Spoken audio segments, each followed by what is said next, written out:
prazer, uma honra muito grande estarmos aqui e ministrar a esses líderes poderosos. Eu quero só relembrar que o Tadel é uma reunião extremamente importante dentro da nossa dinâmica de igreja. E eu sinto no Tadel, eu me sinto assim, exercendo o meu ministério em cheio. Por quê? Eu não exerço quando eu prego no púlpito? Sim, com certeza. Eu não exerço quando eu aconselho ou discipulo uma pessoa? Sim. Mas o Tadel, ele é a resposta para uma direção que Deus nos dá sobre liderança, sobre a função de um líder. Lá em em Efésios capítulo 4, a Bíblia fala sobre o famoso ministério quíntuplo, né? Pastores, mestres, apóstolos, evangelistas e profetas. Então, lá Paulo, ele dá uma visão muito clara do que é o core, o coração, a atividade principal desses 5 ministérios. É equipar os santos para o desempenho do seu serviço. Então, o Tadel é esse lugar onde nós estamos aqui, juntamente, obviamente, com o discipulado, com as reuniões de setores, com a reunião do supervisor e tudo mais, mas o Tadel é esse momento que nós podemos equipar os santos para o desempenho do seu serviço. Então, é o lugar que, assim, de fato, de verdade, eu digo isso para os irmãos, que é o lugar que eu sinto de transferir o meu coração, né, de dar aqui a pulsação que Deus tem colocado no meu coração com relação à igreja, de também transmitir para cada pessoa que Deus tem levantado como líder de life, como líder em treinamento, como discipulador ou como membro responsável, né, da família, aquele que se sente responsável, eu quero ser equipado para cuidar de outros. Então é para essas pessoas que a gente se prepara, e o Tadel é esse formato, exatamente para a gente poder exercer isso que a Bíblia diz, né, de equipar os santos para o desempenho do seu serviço.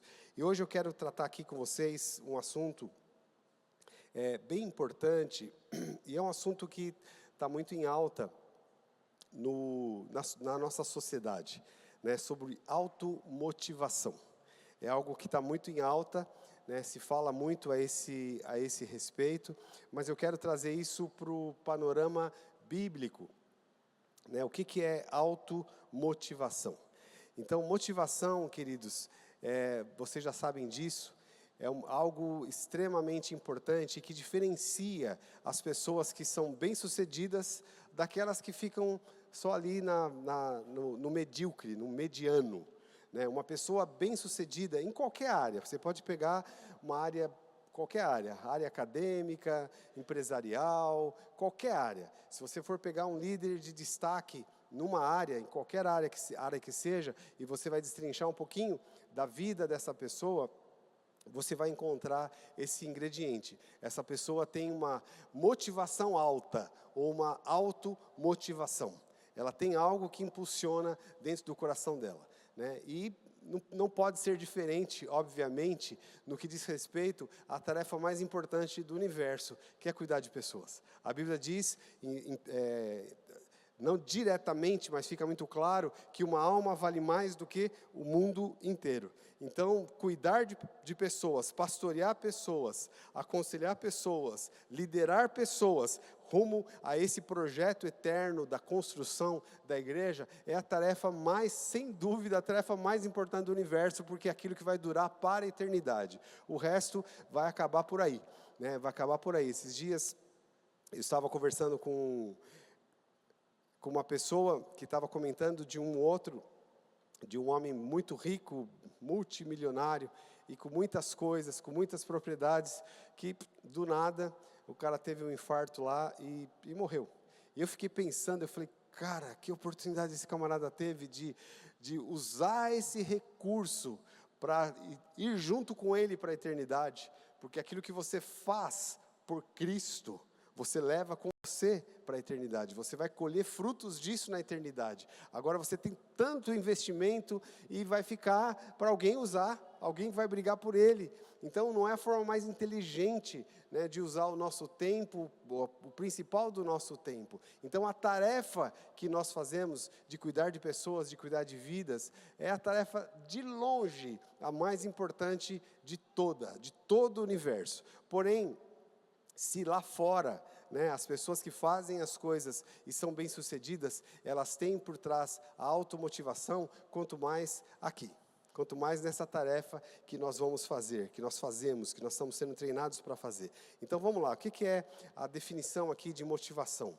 Motivação, então, é um conjunto de processos que dão ao comportamento uma intensidade. São pessoas intensas em algo, uma direção determinada e uma forma de desenvolvimento próprias da atividade individual. Então, uma pessoa motivada, altamente motivada, ela vai fazer a sua tarefa com intensidade e com uma direção determinada. Isso fala sobre foco.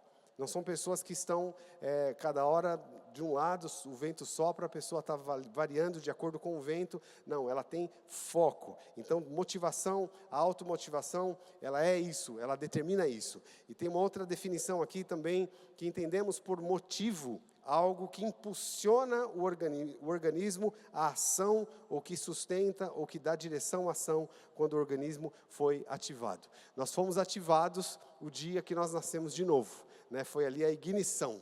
Né? Nós somos ativados, algo aconteceu na nossa vida, e essa ativação, ela cria uma energia dentro de nós, e nós precisamos então buscar um meio de sustentar isso, de fazer isso crescer, para que nós sejamos altamente motivados na nossa tarefa, seja de liderar life, seja de discipular alguém, seja de estar envolvido em alguma área da igreja. Nós precisamos então ter essa motivação muito alta, porque uma coisa muito ruim, muito difícil, é você trabalhar com pessoas desmotivadas. Né? Você imagine, graças a Deus não é o nosso caso, mas imagine você ter uma equipe de gente que você tem que ficar lá soprando para ver se o fogo pega, porque a pessoa não tem motivação. Né? Esse tipo de pessoa, às vezes, até traz uma tentação para o líder, que é errado, completamente errado, do líder sacudir, ou às vezes do líder ser um pouco autoritário, e a gente não pode cair nisso como líder, porque nós não temos como motivar as pessoas. Essa motivação é algo interno, nós vamos ver isso aqui já já, é algo interno. Então nós precisamos ter essa responsabilidade de buscar a nossa motivação em níveis muito altos. Então, o que mais impulsiona ou motiva as pessoas de um modo geral? Isso aqui é a minha opinião, pode ser que alguém possa discordar disso, mas a primeira coisa que causa motivação nas pessoas é o dinheiro. Né? Dinheiro. Então aqui a gente já está na roça. Se isso aqui é o fator principal, a gente está na roça, porque aqui ninguém é pago para fazer o que faz. Né? Não tem nenhuma promessa de financiamento para fazer o que faz. Mas lá fora, uma das coisas que motivam muito as pessoas é o dinheiro. É o dinheiro. Óbvio que eu acredito, e a gente percebe isso, que o dinheiro, ele não consegue manter a motivação da pessoa alta, mas ele dá uma boa empurrada nesse processo. Né? É o que acontece às vezes no mercado de trabalho. A pessoa, ela recebeu um aumento de salário, a motivação vai lá em cima, mas passado 1 mês, 2 meses, 3 meses, esse salário já foi incorporado no seu dia a dia, a motivação já vai lá embaixo. Mas sem dúvida nenhuma, um dos fatores motivadores. O segundo fator motivador aqui é o reconhecimento. Né? É muito comum a gente ver pessoas desmotivadas, porque elas fazem, pelo menos na cabeça delas, né? Cada um tem o seu ponto de vista. Né? Às vezes dentro de uma empresa o cara fala, eu faço, e ninguém reconhece, ninguém enxerga, ninguém vê. Então, isso também traz um pouco de desmotivação, ou o reconhecimento traz motivação na vida das pessoas. Mas o terceiro ponto, e aqui a ordem não é uma ordem de prioridades ou de força, mas o terceiro ponto eu acredito que seria o primeiro de tudo, que é o propósito. Uma das coisas que e aqui é o ponto que eu quero pegar, o que mais motiva as pessoas é ter uma causa, um propósito claro, para o qual vive. Isso é uma coisa muito importante. Então, as duas primeiras para a gente não importam muito, dinheiro e reconhecimento. Né? Porque a Bíblia, inclusive, nos estimula a fazer, não para ser reconhecido diante dos homens. A Bíblia diz para a gente fazer para ser reconhecido diante de Deus. Então, o reconhecimento não é uma das coisas que nós devemos buscar, que nos motive. Mas propósito, sim. Propósito, sim. Nós precisamos encontrar, então, essa automotivação no nosso propósito. Porque, afinal de contas, as pessoas sem motivação não perseveram até o fim. É uma das coisas horríveis da vida. São pessoas que começam bem e param no meio do caminho. É como se tivesse jogado fora o seu tempo. Né? Gastou tempo, mas não chegou a lugar nenhum, não completou a sua carreira, né? Não teve perseverança. Isso é uma coisa muito ruim. A Bíblia tem prêmios para os perseverantes. Né? Tem vários versículos bíblicos que falam a esse respeito. Aquele que perseverar até o fim. Então, a perseverança ela é caracterizada no fim e não no começo. Não dá para dizer que eu fui perseverante até tal ponto. A perseverança é até completar. Mas a perseverança, ela vem muito do encontro com esse propósito e que traz essa motivação e que impulsiona a nossa perseverança. E as pessoas sem uma automotivação ou uma motivação alta, elas não inspiram ninguém. Elas não inspiram ninguém. Se ela não tiver essa automotivação, se puder passar o slide, por favor, para mim, Mateus, o pessoal poder acompanhar aqui. Se as pessoas não tiverem essa motivação no nível muito alto, elas não vão inspirar o próximo. E aqui a gente está formando pessoas, né, para cuidar de outros. E a coisa mais maravilhosa, e é esse o propósito de Deus, que nós sejamos como tochas vivas no contato que a gente tem com outras pessoas, que as pessoas se sintam inspiradas pela nossa motivação. Isso aqui não é o caso aqui, mas esse assunto é muito tratado em cursos de vendas, por exemplo, porque o vendedor ele precisa inspirar o outro a querer comprar o produto que ele está vendendo. E o mundo faz muito bem isso lá fora. Mas, queridos, Deus quer nos trazer essa graça e essa unção, para que nós possamos vender o nosso produto, que na verdade é o que de fato vai fazer a diferença na vida das pessoas, tirar as pessoas do lugar onde elas estão e colocá-las na posição que Deus tem para elas. Esse é o nosso chamado, levar cada um ao seu potencial máximo. Então nós precisamos ser de fato pessoas altamente motivadoras. Pessoas sem motivação nunca serão bem-sucedidas em nada. Não serão bem-sucedidas. Isso é algo que nós precisamos ter muito claro. E pessoas sem motivação encontram desculpas para o seu fracasso. Então, aquele tipo lá que, não deu, fulano não me ajudou, não consegui, a série de desculpas. Mas, queridos, então, sabendo que é importante essa motivação alta, ou essa alta motivação, a minha pergunta é, como então obtê-la? Como encontrar essa motivação e como manter esse nível de motivação alto no nosso coração. Quero que você preste bem atenção nisso. Nós vamos ler aqui 1 Coríntios capítulo 9, versículos 16 e 17. É um texto aqui que parece que vai falar o contrário do que tudo que eu estou dizendo. Olha aqui o que Paulo diz. Se anuncio o evangelho, não tenho do que me gloriar, pois sobre mim pesa essa obrigação. Porque ai de mim, se não pregar o evangelho. Se o faço de livre vontade, tenho galardão. Mas se constrangido cadê o restante do texto? Eu perdi aqui. Se constrangido então a responsabilidade do dispenseiro que me está confiada. Então, o que Paulo está dizendo aqui? Parece que vai na contramão do que nós estamos falando. Paulo, ele diz aqui que ele tinha a obrigação de propagar o evangelho. E ele chega a dizer o seguinte: ai de mim, se não pregar o evangelho. Vamos repetir isso? Ai de mim.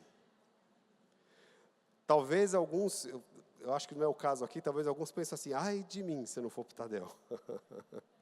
Eu estou no Tadel porque eu estou obrigado a estar no Tadel. Você sabe que é uma boa coisa, segundo o que Paulo está dizendo aqui? É uma boa coisa. E Paulo está falando então dele próprio.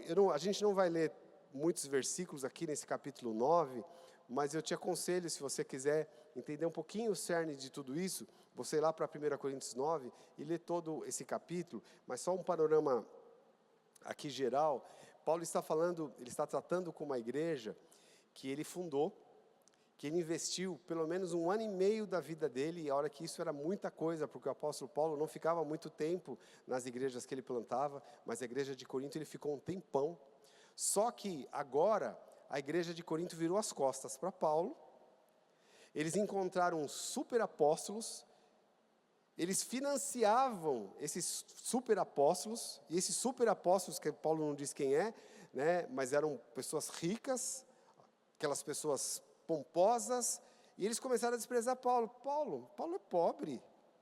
Paulo vem para cá, cada dia ele chega com uma cicatriz nova, que ele ganhou por aí, apanhando por aí. Paulo, não, agora eu tenho o fulano de tal, que é o meu grande líder. E eles começaram a desprezar Paulo. Começaram a desprezar. Inclusive, Paulo, dentro desse contexto, ele fala, olha, vou dizer uma coisa para vocês. Eu deveria ganhar de vocês. Eu deveria, porque a Bíblia fala que não amarre a boca do boi enquanto debulha. E Paulo fala isso dizendo o seguinte, você acha que Deus falou isso porque ele estava preocupado com o boi? Não, com aqueles que servem o propósito dele. E ele continua dizendo isso, ele fala, você acha que não seria justo, eu que tenho compartilhado com vocês riquezas espirituais, não receber de vocês alguma coisa para o meu próprio sustento? Ele falou, só que longe de mim isso, eu decidi não receber 1 centavo de vocês, eu trabalho com as minhas próprias mãos para anunciar o evangelho para vocês. Então, dentro desse contexto, Paulo estava colocando os pingos nos is, estava dando uma palavra dura com a igreja de Corinto, mas aí ele vai e coloca isso aqui. Ele fala, se eu anuncio o evangelho, não tenho que me gloriar, pois sobre mim pesa essa obrigação. Porque ai de mim, se não pregar o evangelho. Se o faço de livre vontade, tenho galardão. Mas se constrangido, é que então a responsabilidade de despenseiro que me foi confiada. Então Paulo, ele era o tipo de líder que não precisava do apóstolo Pedro ou do Tiago, que era o líder da igreja, chegar para Paulo lá, Paulo, e aí? Você foi supervisionar a igreja tal? E aí, Paulo, você não vai plantar mais nenhuma igreja esse ano, cara? E aí, Paulo, você não vai mais pregar o evangelho?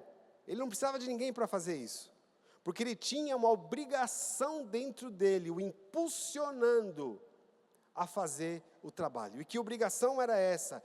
Aqui fala sobre propósito. O dia que Paulo entendeu o propósito da vida dele, e se a gente vai olhar a história do apóstolo Paulo, desde o começo ele teve um encontro muito forte com Jesus, aí Jesus disse para ele, vai lá para a cidade, você vai entrar em Damasco, você vai na rua tal, e você vai ficar na casa de fulano, e Deus foi lá e levantou Ananias, e Deus disse para Ananias, Jesus disse, apareceu para Ananias, Ananias, eu quero que você vá lá, e você anuncie para Paulo, que ele é um vaso escolhido por mim, para propagar o evangelho. Então, Paulo, quando ele se converteu, ele não se converteu simplesmente para ser livre do inferno. Ele não se converteu simplesmente porque ele queria uma vida melhor.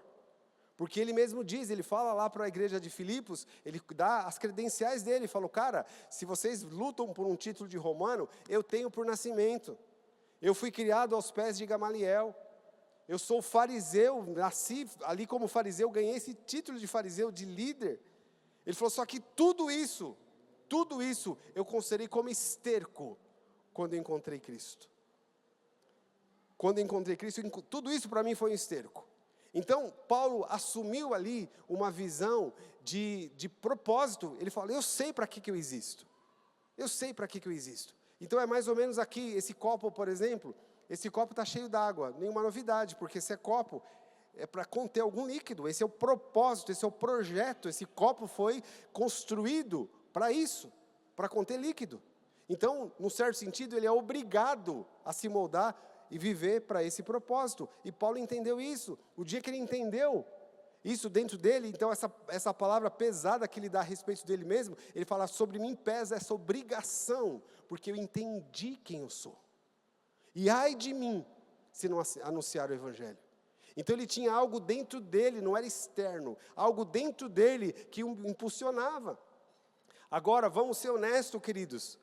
E o apóstolo Paulo, muitas vezes ele foi honesto, muitas cartas, especialmente para Timóteo, ele abriu o coração, às vezes de estar desanimado, mas ele não mudava o passo. Ele não mudava o passo.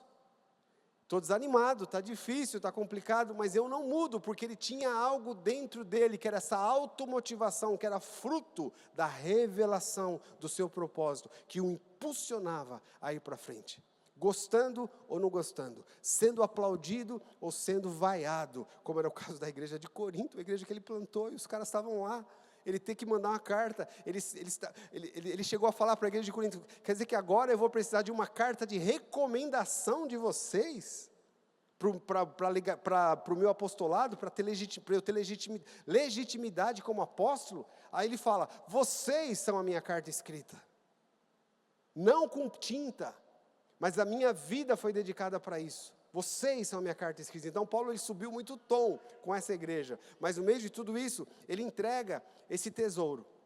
Então a obrigação que estava sobre Paulo, não era porque tinha alguém lá, forçando a barra, pressionando para que ele fizesse algo.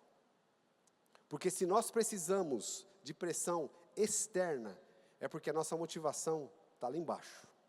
Se precisa de alguém para cobrar, para empurrar, nós estamos correndo perigo. Tanto quem pressiona, quanto quem é pressionado. Nós estamos correndo perigo. Porque o evangelho não é assim. Só, queridos, a vida de Paulo nos demonstra muito isso, porque Paulo, inclusive, ele fala, numa das cartas dele, aqui a Coríntios mesmo, ele fala, todos nós um dia vamos comparecer diante do tribunal de Cristo, para prestar contas, inclusive das nossas palavras. Essa era a obrigação de Paulo. Ele sabia, ele tinha a revelação disso, que um dia ele ia atravessar aquele portão grande, o portão celestial, e ele ia estar sozinho diante de Cristo. Não ia ter nenhum líder lá, que ele pudesse acusar. Não ia ter ninguém que ele falasse, não me deram chance, não me impulsionaram, não me fizeram. Ele tinha dentro dele essa revelação e essa automotivação, que ele chama aqui de obrigação, porque ele entendeu o formato e o propósito dele. E ele dá mais um segredo aqui muito interessante, que ele fala aqui, a responsabilidade de despenseiro que me está confiada. Eu queria que você repetisse essa frase de 1 Coríntios 9, ao versículo 17, o que está frisado aí, vamos repetir todos juntos? A responsabilidade de dispenseiro que me está confiada. O que é essa palavra despenseiro? Essa palavra despenseiro como o Novo Testamento, né, vem do grego, e diz o seguinte, administração de um lar ou afazeres do lar, e 1A, diz aqui, especificamente administração, direção, gerência da propriedade de outro. Olha a consciência que Paulo tinha. Então é mais ou menos assim. Tinha uma despensa celestial, Deus entregou na mão dele a chave da despensa. Tudo o que o mundo inteiro precisava estava dentro dessa despensa. Se Paulo abrisse a despensa, as pessoas seriam abastecidas. Se ele fechasse a despensa, as pessoas passariam necessidade daquilo que ele tinha, o poder e a autoridade de dispensar. Você pode perceber e entender o peso que Paulo carregava? O peso que o impulsionava, a ponto dele dizer em Atos 20, 24, em outras palavras, parafraseando o texto, ele diz o seguinte, o meu propósito é superior à minha vida carnal, à minha vida nessa terra. Porque eu não tenho a minha vida como preciosa para mim mesmo, contanto que eu cumpro o meu chamado. Porque ele entendia, eu sou dispenseiro, Deus entregou uma chave na minha mão. Se eu não usar essa chave, abrindo essa dispensa, as pessoas vão perecer daquilo que eu tenho poder, daquilo que eu tenho autoridade para liberar. Aí alguém pode pensar, puxa, mas isso é um peso muito grande sobre um líder. Realmente é. Realmente é. E Jesus, ele diz isso em João capítulo 15. Não escolhestes vós a mim, mas eu escolhi a vós e vos nomeei para que vades e deis fruto. Então, Paulo, entendendo isso, ele tinha dentro dele um grito. Um grito. Agora, é óbvio, irmãos, que a questão da autorresponsabilidade, é importante nós entendermos isso, que eu não posso carregar ninguém nas costas.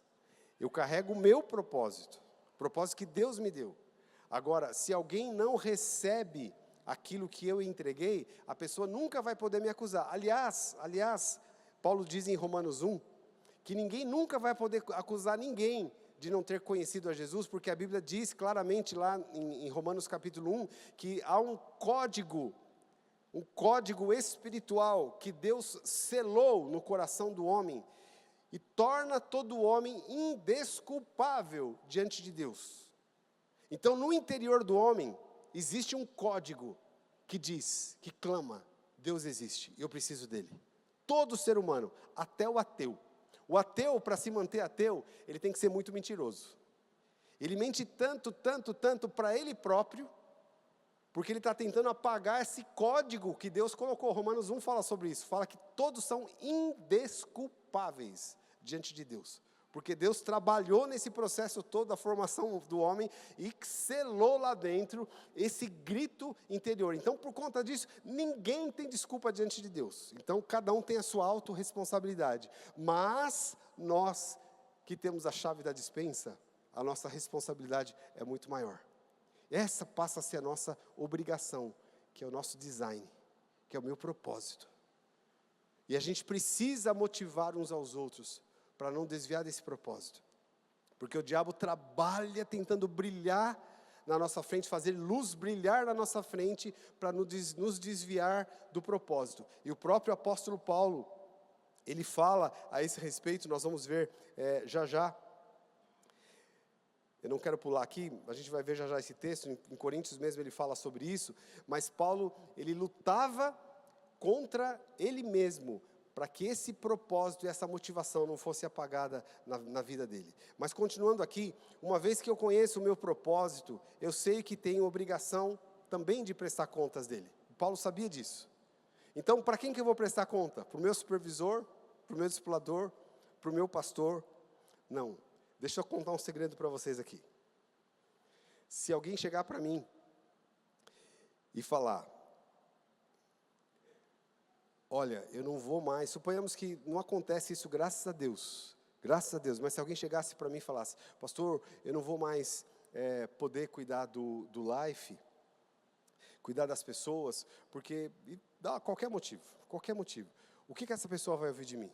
Cara, obrigado pelo tempo que você fez, foi muito precioso o tempo que você fez, muito obrigado, vai ser o que vai ouvir de mim. Agora, deixa eu dizer uma coisa para você, que eu não posso mentir. Eu não posso mentir. Tem um, que é Deus, Ele julga as motivações do coração. E é diante dele que verdadeiramente nós vamos prestar contas. E Paulo sabia disso. Não preciso de nenhum apóstolo para mim ali. Óbvio que a gente tem que prestar conta uns aos outros, isso é fato e é bíblico, mas não no sentido de que as pessoas vão nos desculpar, nos justificar ou vão nos condenar. Isso não vale nada, porque todos nós um dia vamos prestar conta diante de quem? Dele. E eu posso dar qualquer desculpa para qualquer pessoa, e um bom líder vai ouvir isso e vai falar, cara, amém, eu entendo, já passei por isso, ok, tudo bem, continua, fique firme com Jesus, mas e diante dele um dia? A Bíblia dá muitos exemplos sobre isso, a parábola dos talentos mesmo é uma delas. Um recebeu 1, outro recebeu 2, outro recebeu 5. O que recebeu 5, trabalhou e multiplicou. O que recebeu 2, trabalhou e multiplicou. O que recebeu 1, escondeu. E o que ele apresentou para o Senhor naquele dia? Desculpas. Ah, o Senhor é muito severo, fiquei com medo, estava complicado. Eu falei, enterrei, ok. Se prestasse contas para mim disso, eu ia falar, ótimo, você deu o seu melhor? Parabéns, ok, mas a minha palavra, é isso que eu quero dizer, a minha palavra, nesse caso, não vale nada, porque não foi eu que te chamei, não foi eu que te dei o encargo, não é o seu líder que te deu o encargo, porque se for, você pode ir lá e devolver para ele, mas não somos nós, o encargo foi dado por ele, E é diante dele que um dia nós vamos prestar contas. Alguém pode dizer, puxa, pastor, essa palavra é muito dura. Eu concordo. Ela realmente é muito dura. Por isso que eu estou deixando aqui o apóstolo Paulo dar o testemunho dele. Eu prefiro ser mais suave. Eu prefiro aplaudir, falar, está tudo bem. Mas o apóstolo Paulo, ele está dando aqui o testemunho dele e para uma igreja inteira. Então, queridos, isso tudo é muito importante, nós entendermos essa dimensão. E uma vez que eu conheço o meu propósito, se eu não permitir que nada apague o brilho do meu propósito na minha vida, aí sim eu vou ter autorresponsabilidade e eu vou ter essa automotivação. É algo que vai me impulsionar. Se eu estiver recebendo aplauso, ok. Se eu não receber aplauso, ok também. Se eu fiz e parece que eu fui ultra bem sucedido, ok. Se eu fiz e parece que eu não fui bem sucedido, porque quando a gente olha a vida de Paulo, muitos momentos parecia que ele era um fracasso. Ele não seria um cara que, assim, aplaudido hoje por muita gente. Muitas vezes parecia um fracasso, muita gente abandonou Paulo, deixou Paulo sozinho. Ele fala isso quando ele está lá em Roma, fala, Timóteo, corre aqui, cara, traz a minha capa, traz os meus pergaminhos, porque fulano de tal me abandonou, então que alguém que olha, fala, cara, ele poderia morrer com uma motivação lá embaixo, mas ele mostra claro, a motivação dele estava no propósito e no chamado de Deus para a vida dele, porque afinal de contas é para ele que o apóstolo Paulo presta contas, é para ele que o apóstolo Paulo diz, combati o bom combate, acabei a carreira e guardei a fé. Então você percebe, você entende de onde vem essa automotivação indestrutível, vem do meu propósito, quando eu entendo que eu fui chamado, eu entendo o chamado de Deus para a minha vida. Então isso gera em mim autorresponsabilidade. Agora é óbvio, queridos, que no meio de tudo isso, Deus produz na nossa vida muito prazer em fazer o que nós fazemos. Deus produz em nós muito prazer. Em João 15 mesmo, quando Jesus fala sobre frutificação, ele diz o seguinte, ele fala, eu digo isso para vocês, para que a alegria de vocês seja completa e a minha alegria esteja em vós. Então há uma alegria, uma satisfação e um prazer que advém de quando nós cumprimos a nossa tarefa, mesmo que muitas vezes seja até por obrigação, mas obrigação não porque alguém da terra está me obrigando, mas o meu propósito está me obrigando. Aí é diferente. Quando eu faço isso, aí eu recebo de Deus uma satisfação indescritível. Essa semana eu tive várias experiências nesse sentido, de pastorear pessoas. Assim, uma agenda corrida, é tanta coisa para fazer, mas eu precisava muito fazer a visita para uma pessoa que estava passando por uma situação difícil e tudo mais, e aí a Márcia falou, Gumer, hoje a gente vai ter que ir lá, então paramos um monte de coisa, e por obrigação, e essa obrigação não é porque ninguém estava nos obrigando, mas de chamado, eu precisava estar lá. E aí enquanto nós estávamos lá, a gente percebeu a necessidade, e de repente me veio essa visão, cara, tudo que essa pessoa está precisando, eu não sou ninguém, mas Deus me deu uma chave, eu vou abrir essa despensa aqui, e quando você faz isso, seja através de uma palavra, seja através de uma oração, seja através de uma palavra profética que você libera para a pessoa, você está abrindo a despensa, não é sua, a despensa tem um dono, mas ele deu para a gente a chave. E todos nós somos dispenseiros, isso não é uma exclusividade do apóstolo Paulo, porque a Bíblia, o próprio apóstolo Paulo, ele diz para a própria igreja de Coríntios, quando vos juntais, cada um de vós tem. Você tem alguma coisa que Deus te deu. E isso que Deus te deu não é para você, é para alguém. Então, quando eu abri essa porta da despensa, ali para trazer palavra, para abençoar, fazer o que um pastor faz, eu tive duas sensações antagônicas. A primeira de uma alegria muito grande invadindo meu coração, de poder ser esse canal.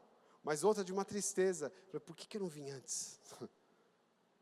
Por que eu não vim antes? Podia ter dado um jeito e separado um tempo mais. Então você percebe que não é ninguém que está te cobrando, porque é você próprio.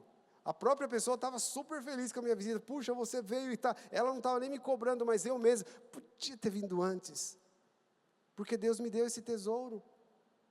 Então essa consciência o apóstolo Paulo tinha. Então é um negócio que é meio que retroalimentador. Entende? Você vai para abençoar a vida de alguém, mas você sai de lá tão assim, fala, uau, nasci para isso, é para isso que eu vivo, Então nem sempre a gente vai estar com a motivação alta, emocionalmente falando, nem sempre. Às vezes você vai estar querendo fazer qualquer outra coisa, menos aquilo, mas aí entra no modo obrigação. Mas não obrigação que alguém está te obrigando, obrigação porque eu sei o meu propósito. Quando a gente entra nesse modo obrigação, é aí que eu acho que Paulo fala, quando estou fraco, aí sou forte. Irmãos, testemunho pessoal, quantas vezes, quer dizer, acho que não foram muitas assim, mas algumas vezes, eu subi nesse púlpito aqui, sem nenhuma vontade de estar aqui. Subi aqui nesse púlpito, se tivesse outro jeito, outra pessoa para fazer, mas não dá, isso tem que ser programado. Né? Aquela semana que você fala, meu Deus, eu vou pregar, sabe, se tivesse alguém que falasse assim, pastor, tem um preletor que está chegando aí, e você não quer receber ele na sua igreja, agora. Mas não tem, então você ativa o modo obrigação, e entenda bem essa obrigação, esse chamado, esse propósito, foram as vezes que o Espírito Santo mais agiu, e mais coisas extraordinárias aconteceram. Quando estou fraco, aí sou forte. Então é um processo que Deus nos mergulha nele, e eu não quero aqui, irmãos, romantizar nada para vocês, porque eu gosto muito do apóstolo Paulo. Pensa num cara que não romantizava nada, ele falava real, e é isso que eu estou aqui para falar, isso para você, que quando a gente está nesse modo, que obviamente tem momentos que a sua alma também colabora, que você fala, uau, esse é o lugar que eu quero estar, mas normalmente isso acontece, na grande maioria das vezes, depois que você acabou de fazer. Antes não, se alguém pudesse fazer no meu lugar, mas depois que você acabou de fazer, uau, que coisa maravilhosa estar aqui, puxa vida, como é que eu pensei em não estar nesse lugar, como que eu pensei em não fazer isso, como que eu pensei em abandonar isso que eu estou fazendo. Então é esse modo, sabe, esse modo obrigação que entra em cena, porque eu entendo o meu propósito. Isso faz da gente pessoas, eu não sei se existe essa palavra, não existe essa palavra, mas pessoas indesistíveis. Não tem jeito de desistir, porque quando eu estou lá em cima, eu vou fazer. Quando eu estou me sentindo lá embaixo, eu vou fazer do mesmo jeito, porque essa identificação de propósito, eu sei quem eu sou. E esse era o grande segredo aqui do apóstolo Paulo. E você sabe que dessa posição vem uma força extraordinária. E aí é que Deus entra nessa briga para mostrar que a graça não é nossa. Paulo fala isso. Deus disse para ele, quando ele estava lá, Senhor, afasta de mim. E aí Deus disse para ele, a minha graça te basta. A minha graça te basta. Essa força que entra na nossa vida. Essa semana a Márcia estava me contando um testemunho, uma história, na verdade, de um dos sobreviventes daquele fatídico atentado lá em Israel, no 7 de outubro, né, do ano passado. E ela leu sobre isso de um pai que estava com a família, não sei se era num bunker, em algum lugar, e ele deixou a família lá, e ele ficou na porta segurando, e os caras chegaram a jogar bomba na porta, parece que a mão dele destruiu, ia ter que amputar a mão, mas o cara não saiu daquela posição. Ele se manteve naquela posição e salvou a esposa e todos os filhos. Com certeza, é uma força sobrenatural de alguém que está lá, e aí é muito fácil, né, como pai, essa é a minha função, proteger minha casa. Não importa se eu consigo, se eu não consigo, mas eu vou mergulhar nessa função, proteger a minha casa. Quando a gente faz isso, entendendo o nosso propósito, irmãos, a graça de Deus vem, a força de Deus vem. Você já deve ter ouvido história de mãe que levantou carro, que fechou boca de crocodilo e tudo mais. De onde vem isso? De onde vem essa força? Não é física, é uma força que vem do propósito. Quando eu entendo o meu propósito, o propósito de uma mãe é proteger os filhos, o propósito de um pai é proteger a sua família. Quando eu entendo isso, por mais que você fale, não tenho capacidade de segurar uma porta onde tem terroristas do lado de fora, estourando e jogando bomba nessa porta. Mas quando a gente está nesse modo, é o modo da graça. A minha graça te basta. A minha graça te basta. Agora, queridos, essa automotivação, então, que vem do propósito, ela tem um inimigo. Talvez tenham outros, mas o pior inimigo dessa automotivação, sabe qual é esse inimigo? Eu vou mostrar aqui, o próprio apóstolo Paulo fala disso, no mesmo capítulo 9, versículo 26 e 27, Paulo diz assim: assim corro também eu, não sem meta, assim luto, não como desferindo golpes no ar, mas esmurro o meu corpo e reduzo a escravidão, para que, tendo pregado a outros, não venha eu mesmo ser desqualificado. Olha, dentro desse contexto que nós estamos falando aqui, e às vezes a gente pega um versículo fora do contexto e ele pode trazer muitas outras lições. Mas a melhor lição é dentro do contexto. O que Paulo está falando aqui é dessa automotivação, ele está falando desse propósito, ele está falando de que eu sou obrigado a fazer isso, eu tenho uma obrigação interior e eu vou fazer o que eu nasci para fazer, porque, em outras palavras, vamos ser honestos, humanamente falando, Paulo tinha tanto trabalho para fazer e uma igreja lá problemática desprezou ele e escolheu os superapóstolos, né? Ele podia falar, cara, bye bye, vocês querem os superapóstolos? Tudo bem. Não, mas ele não fez isso. No certo sentido, ficou quase se humilhando lá. Mas porque ele entendia o propósito. Fala, então eu sou obrigado a fazer isso. Porque eu entendo para que eu nasci. Para que eu existo. Aí ele fala então de um inimigo que combate essa automotivação. E esse inimigo nós temos que ter um alvo muito claro de subjugá-lo. E quem é esse inimigo, Paulo diz aqui? Ele não esmurrava o diabo. Ele não esmurrava os irmãos. Ele não esmurrava o líder, nem o liderado. Ele esmurrava a ele mesmo. É o que ele está dizendo aqui. Então ele fala, eu tenho um alvo. A gente fala sobre a corrida e tudo mais, ele está falando dessa corrida, né, de alcançar o prêmio, de chegar lá, mas nessa corrida tem algum obstáculo. E esse obstáculo que nós precisamos suplantar, nós precisamos ultrapassar, somos nós mesmos. Somos nós mesmos, porque a nossa carne, ela foi contaminada com o vírus da autopreservação, com o vírus do eu, mim, meu, para mim, foi contaminada, e todo tempo ela vai tentar se levantar, e todas as vezes que nós fazemos coisas, mesmo que eu precise esmurrar o meu corpo, do outro lado, eu vou ter um sentimento de vitória e uma alegria. E o contrário também é verdadeiro. Se eu permitir que a minha carne me faça desviar do meu propósito, seja porque eu não gostei, porque é muito difícil, porque falaram isso para mim, porque eu não fui atendido, porque eu não fui reconhecido, por isso, tudo carne. Se eu permitir que isso me vença, no primeiro momento me dá estou aliviado. É só no primeiro momento. Eu saí do propósito. Então, queridos, o nosso inimigo, segundo Paulo diz aqui, é o nosso próprio corpo, é a nossa própria carne. São as coisas que estão dentro de nós. Então, o obstáculo ele não é exterior, ele é interior. E a receita de Paulo vale muito, muito, muito para nós. Então, eu queria deixar aqui com vocês essa palavra, que talvez seja até difícil de engolir, né? Mas eu sei que você vai sair daqui super motivado. Eu poderia trazer uma palavra de autoajuda, né? E você, nós vamos ganhar o mundo. Mas dura 10 passos. O primeiro obstáculo já derruba essa palavra. Agora, isso aqui torna a gente indestrutível. Indestrutível. É aquele que vai até o fim e não arreda o pé. Não arreda o pé. Pode cair 10 mil, 1000 ao seu lado, 10 mil à sua direita, mas você não é atingido. É o que a palavra de Deus diz.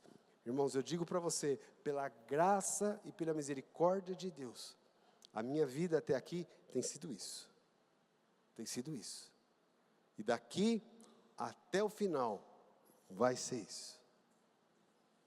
Se você por acaso for chamado para ir para a China e ficar 50 anos lá e voltar, você vai me encontrar aqui, se Jesus não tiver me chamado, fazendo a mesma coisa. É o que o apóstolo Paulo fazia. Ah, Paulo, você não vai jubilar? Tá, agora é a propósito. O nosso júbilo, eu estou jubilando o tempo todo, porque o meu júbilo está nisso. Está envolvido com isso, fazer isso, essa é a alegria, é a satisfação que Deus coloca no meu coração. E é o que Deus está colocando no seu coração hoje, no nome de Jesus. Amém? Você está comigo? Você recebe essa palavra? Amém? Vamos ficar em pé, queridos, nós vamos orar sobre isso agora.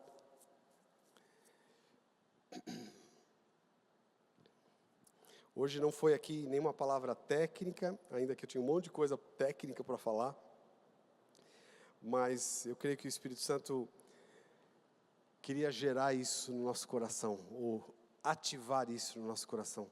Eu queria te pedir agora, e isso tem um propósito para o que eu vou dizer agora, de você juntar com 3 pessoas, e não muita gente, porque eu queria que todo mundo falasse nesse grupinho. Então, se for com 10, 9 vai se esconder atrás daquele que fala mais. Mas 3 pessoas, que você se juntasse, fizesse uma rodinha, e antes de orar, você permita que o irmão abra o coração nesse sentido. O que a palavra falou com você? O que eu posso te ajudar aqui? Porque só lembre disso aqui. Lembre disso antes de você fazer qualquer coisa. Levanta a sua mão direita aí, todo mundo. Mão direita levantada. Agora fecha assim a mão direita. Dentro da sua mão tem a chave da despensa. Tem a chave da despensa.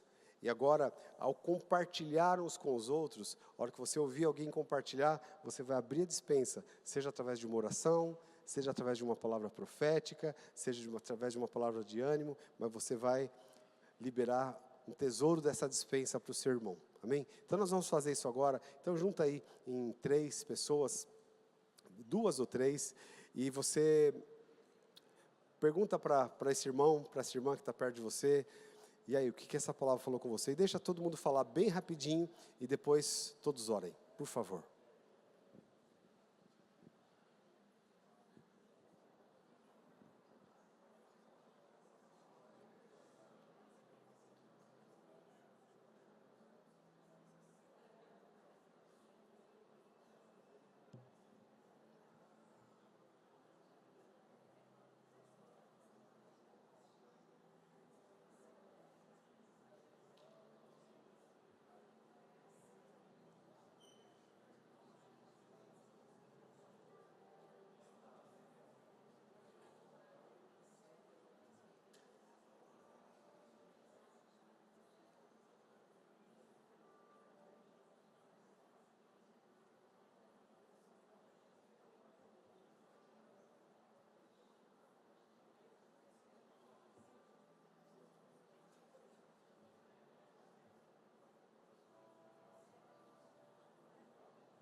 Aleluia. Aleluia.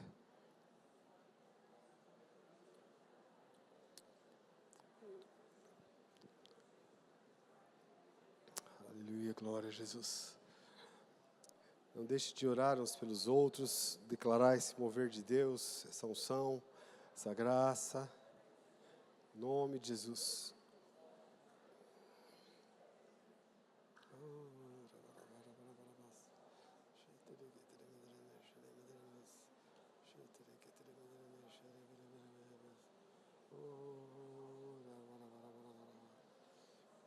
Aleluia, Jesus. Aleluia, chore que rebelebes.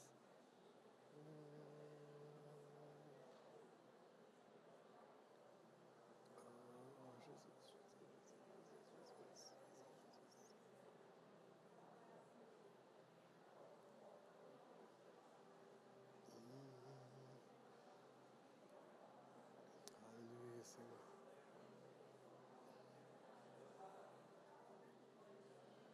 Aleluia. Amém. Eu quero orar aqui, encerrando essa parte. Vamos concordar aqui com a oração. Pai, obrigado, Deus. Obrigado porque o Senhor nos chamou. Nós não fomos chamados, ó Deus, por pessoas, simplesmente. Nós não fomos escolhidos, ó Pai, Senhor, por meros seres mortais. Senhor, como Paulo diz, que ele não foi nomeado como apóstolo por ninguém, a não ser por Cristo. Senhor, isso não é arrogância da nossa parte, mas é consciência, Pai, de para quem nós vamos prestar contas. Aquele que pagou o maior preço, Pai, para nos tirar do lodo, nos tirar da lama. Senhor, nós não queremos e nunca vamos, ó Pai, sucumbir, ó Deus, a esse desfoque, Deus, da visão, dessa visão celestial, do propósito, Senhor, para o qual nós existimos. O Senhor nos constituiu, Senhor, como sacerdotes, Pai, como reis e sacerdotes. Senhor, nós já estamos exercendo essa função, Senhor, ó Deus, reinando primeiro sobre nós mesmos, sobre as nossas vontades, Senhor, a vontade, Pai, que foi contaminada pela carne, mas nós, Senhor, reinamos sobre nós, Pai, para exercermos, ó Deus, a autoridade também espiritual, para sermos esses dispenseiros, ó Deus, e alimentar a vida de tantas pessoas. Obrigado por esse prazer. O Senhor podia fazer isso, Senhor, de outras formas. O Senhor podia abençoar, ó Pai, as pessoas à nossa volta de tantas formas, mas se o Senhor nos escolheu, o Senhor nos chamou, por isso, Pai, nós jamais vamos desistir, nós jamais, Senhor, vamos abrir mão desse privilégio, Pai, no nome de Jesus, Senhor. Eu declaro essa unção de perseverança, Pai,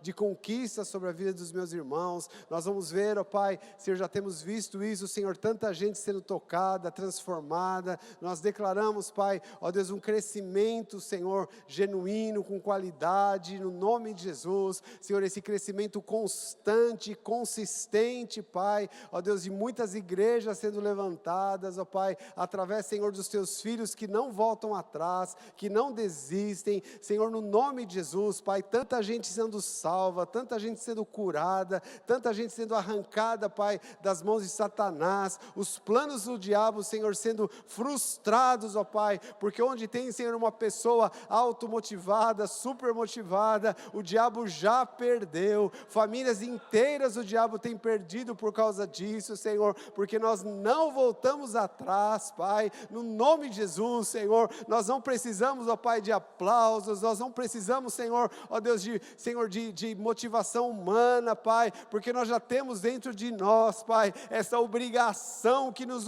impulsiona, Senhor, a continuar, a completar, ó Deus, a obra que o Senhor nos desse para fazer, Senhor. Obrigado, Senhor, obrigado por esse privilégio, obrigado por esse chamado, Senhor, obrigado, Senhor, por esta honra, Pai, de fazer parte desse time. Eu abençoo a vida de cada líder, Senhor, de cada discipulador, de cada supervisor, de cada pastor, Senhor, que eles sejam altamente inspiradores, ó Pai, para levantar, Senhor, multidões, ó Pai, multidões de líderes com esse coração. Nós declaramos isso, Senhor, no nome de Jesus, Senhor, para a tua glória, Pai. Amém, Jesus, e amém. Glória a Deus, querido. Pode se assentar um minutinho. Eu tenho alguns avisos aqui, o Gui já vai chegar aqui também, rapidinho.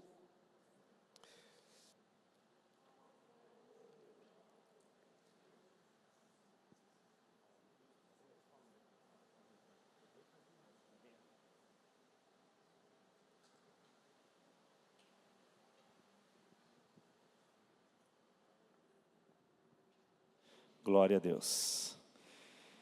Quantos ensinamentos poderosos aí que a gente recebeu nessa noite, através dessa ministração. Glória a Deus, eu tenho certeza que você recebeu muito. E nesse momento, generosidade no nosso Tadel, falando com líderes, eu pensei muito nessa questão do ensino. Você, líder, você tem a oportunidade no seu life, ensinar as pessoas no ofertar. Hoje a gente sabe que as ofertas do life, elas são destinadas 100% para o nosso Ministério Amor em Ação, e isso é uma bênção, isso nós temos visto os frutos aí acontecendo. Você certamente tem a dinâmica do seu life lá, você ora no começo, tem o louvor, e eu queria te desafiar, logo após isso, você destacar um tempo para você ensinar sobre esse ato de ofertar. Esse ensinar vai muito além de falar palavras, mas de você mostrar a sua atitude, você mostrar que você faz a sua transferência, você usar elementos para tornar esse momento mais atrativo. Um exemplo, eu tenho uma família do meu life que serve no Amor em Ação, na Casa Aurora, que é a família do Ricieri e da Elaine, e eles... Eu sempre peço, olha, vocês podem contar o que está acontecendo lá? Desse muito falar, nós temos um irmão do Life, inclusive ele mora no meu condomínio, um outro irmão do meu Life que mora no meu condomínio, um homem muito próspero, e na empresa dele, no mercado financeiro, eles estavam escolhendo uma ONG, alguma atuação aí no terceiro setor, que serve as pessoas, para eles darem uma oferta. E esse rapaz... Eu acredito um pouco, toda semana eu sentado no meu banquinho e falando do Amor em Ação, e a empresa desse rapaz destinou uma considerável quantia financeira para o Amor em Ação. Estavam bem naquele projeto de dobrar para 80 crianças, ali receber as 80 crianças, e olha que bênção. Então eu queria mesmo te motivar no ensinar, isso relacionado ao Amor em Ação, mas você fazendo o pastoreio do seu life, você tem a oportunidade de ensinar os seus irmãos, aqueles seus liderados, na hora do pastoreio, como é que está a sua vida financeira, instruir na oferta, instruir no dízimo. Nós como líderes, nós somos esses homens aí, mulheres chamados para fazer isso, ensinar. Tem um versículo aqui que eu separei lá em Provérbios 9:9, instrua o homem sábio e ele será ainda mais sábio, ensine o homem justo e ele aumentará o seu saber. E eu vou fazer aqui as palavras do Guilherme, ensina o cara que é próspero e ele vai ser mais próspero ainda. Essa chave, o pastor Gumer falou sobre as chaves aí, essa chave está na sua mão para você ensinar os seus irmãos. Seja intencional, faça a sua transferência. No domingo, assim, eu estava sentado ali do lado do Bruno e da Beth, eu falei que ia fazer oferta, eles, você transfere, amor? Não, eu transfiro, pode deixar. Se organiza, a gente precisa disso, sabe? Reservar os nossos recursos para isso. E você é um líder, você está colocado nessa posição, lá com a sua turma, lá no seu life, para você levar isso tudo para eles. Glória a Deus. Vamos orar? Separa a sua oferta aí, nós temos as nossas máquinas, os dados financeiros da igreja aí, para você fazer sua transferência. Não saia daqui sem participar desse momento, esse momento tão maravilhoso do avanço do reino de Deus, através da nossa igreja local, também através dos teus recursos. Jesus, quero agradecer aqui pela vida dos meus irmãos, quero pedir aqui, Senhor, esse entendimento, essa responsabilidade, essa obrigação que a gente aprendeu hoje de ensinar os nossos irmãos a ofertar, nós sermos os primeiros nisso, termos o nosso coração direcionado para isso. Nós te agradecemos, Jesus, que a nossa igreja venha crescer muito, também através dos nossos recursos financeiros. Usa a vida de cada um aqui para ter um entendimento sobre isso, para refletir isso, para prosperar muito lá fora e entregar muitos recursos para o reino do Senhor. Jesus, muito obrigado. Em nome de Jesus, amém. Os irmãos vão passar aí, você fica à vontade também para participar desse momento. Glória a Deus. Glória a Jesus, obrigado, Gui. Poderoso esse testemunho. Glória a Jesus. Queridos, eu quero só para terminar aqui, alguns avisos importantes. Bom, o primeiro deles que o outro final de semana, né, não esse agora, o outro final de semana, nós teremos a nossa conferência profética aqui com a equipe do Randy Clark, tá? O Randy Clark mesmo não estará, mas sim, você não vai querer perder, porque os dois preletores principais que virão, eu te asseguro, por pessoas que são muito, assim, muito de alto nível, têm me falado que são dois profetas que Deus tem levantado assim de uma forma muito estratégica e muito poderosa. Então, mais a equipe toda do Randy Clark, que acho que é em torno de 60 pessoas que estarão aqui. Então, desde a sexta-feira à noite, o sábado à tarde, sábado à noite e domingo nos 3 cultos. Tá? Então, não esse final de semana, o próximo. Então, divulgue lá, estimule os irmãos do seu life a participarem desse momento, e cada um vai ter uma experiência poderosa com Deus participando desse momento. A segunda coisa que eu quero falar sobre a nossa conferência, o PAS Conference, que vai acontecer no mês de maio, final do mês de maio, no finalzinho do mês de maio, a última quinta e sexta de maio. É algo imperdível e eu queria muito estimular os irmãos a participarem. Nós temos falado já que esse ano de 2024, Deus tem dado uma palavra, liberou uma palavra sobre nós como igreja, falando sobre legado, o poder do legado que transforma.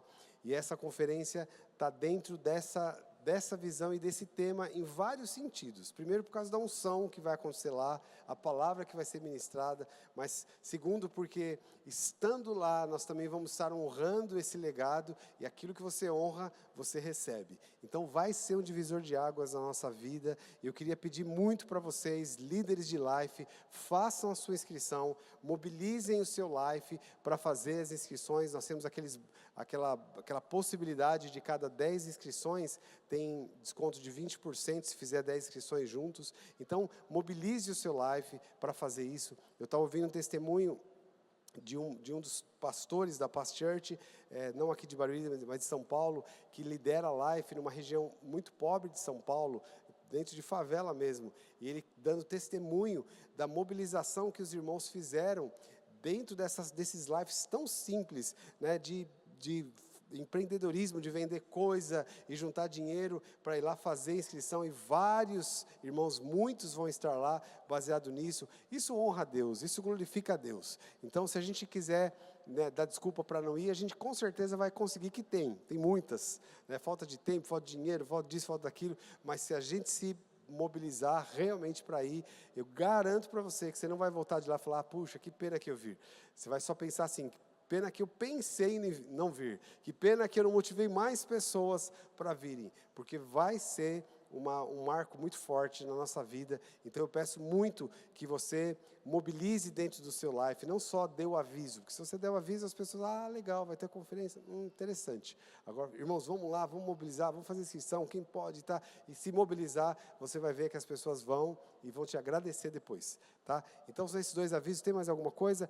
Expresso 1, nós temos a data do Expresso 1, que vai ser dia 20 de abril, tá? 20 do mês de abril, daqui um mês e pouco, nós vamos ter o nosso Expresso 1, e o Expresso 1 é um dos pontos básicos do nosso trilho para a formação de discipuladores. Então, você quer a gente para te ajudar a pastorear no seu life? Invista em pessoas e mobilize essas pessoas para participarem do Expresso 1. É um curso bem intenso, das 3 da tarde no sábado até as 19 horas, com palavras bem rápidas. Vocês já fizeram isso, vocês sabem, mas é um requisito para ser discipulador. Então, mobilize o seu life. Nós vamos liberar o link da inscrição. Nos próximos dias vai chegar no seu WhatsApp, aí via pastor, supervisor, líder de life, vai chegar para vocês mobilizarem os irmãos do life para se inscreverem. Então, é importante fazer a inscrição para a gente saber quantas pessoas virão. Não tem custo, mas a inscrição é importante para nós sabermos o número, tá? Então, dia 20 de abril. Esse é um aviso super importante. Amém? Feito. Vamos ficar em pé, então. Nós vamos terminar aqui o nosso Tadel. Glória a Deus pela sua vida, pela sua participação.